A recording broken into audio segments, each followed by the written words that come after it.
What is basketball? Is it just a game, a ball and a hoop? For America, and for the world, it's so much more. It's a story of innovation, of rivalry, of overcoming adversity.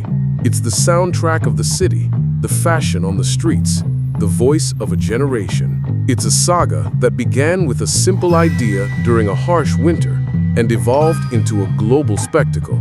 This is the story of how American basketball took over the world. It all begins in Springfield, Massachusetts, in the winter of 1891. A Canadian physical education instructor named James Naismith was given a challenging assignment: create an indoor sport to keep his students active during the harsh New England winter.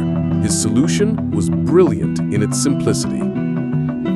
He nailed 2 peach baskets to opposite sides of the gymnasium, 10 feet off the ground, the very same height as the rim today. He wrote 13 basic rules. The most important one: you couldn't run with the ball. The objective was simple: throw the ball into the opponent's basket.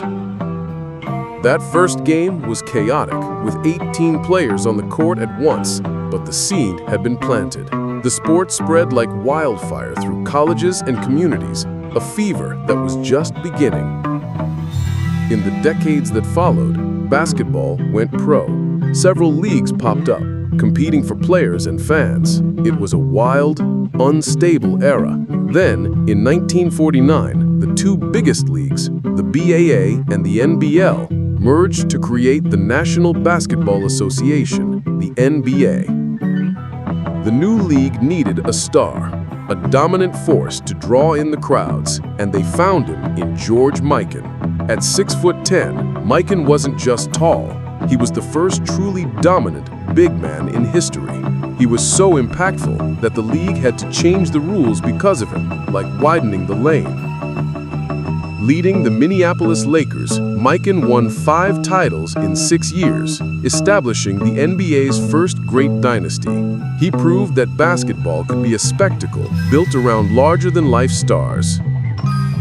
If Mikan was the first giant, the 60s gave us 2 titans who embodied the greatest individual rivalry in sports history: Bill Russell and Wilt Chamberlain. On one side, Bill Russell, the cornerstone of the Boston Celtics. Russell didn't care about individual stats. His only metric for success was winning. A defensive genius and a natural-born leader, he turned the Celtics into an unstoppable dynasty, winning an incredible 11 championships in 13 years. He was the definition of teamwork. On the other side, Wilt Chamberlain, a force of nature, an athlete who seemed to be from the future.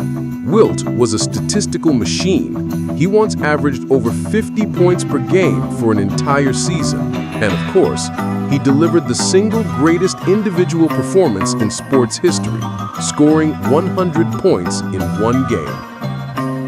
Russell versus Wilt was the ultimate matchup, the ultimate winner against the ultimate individualist.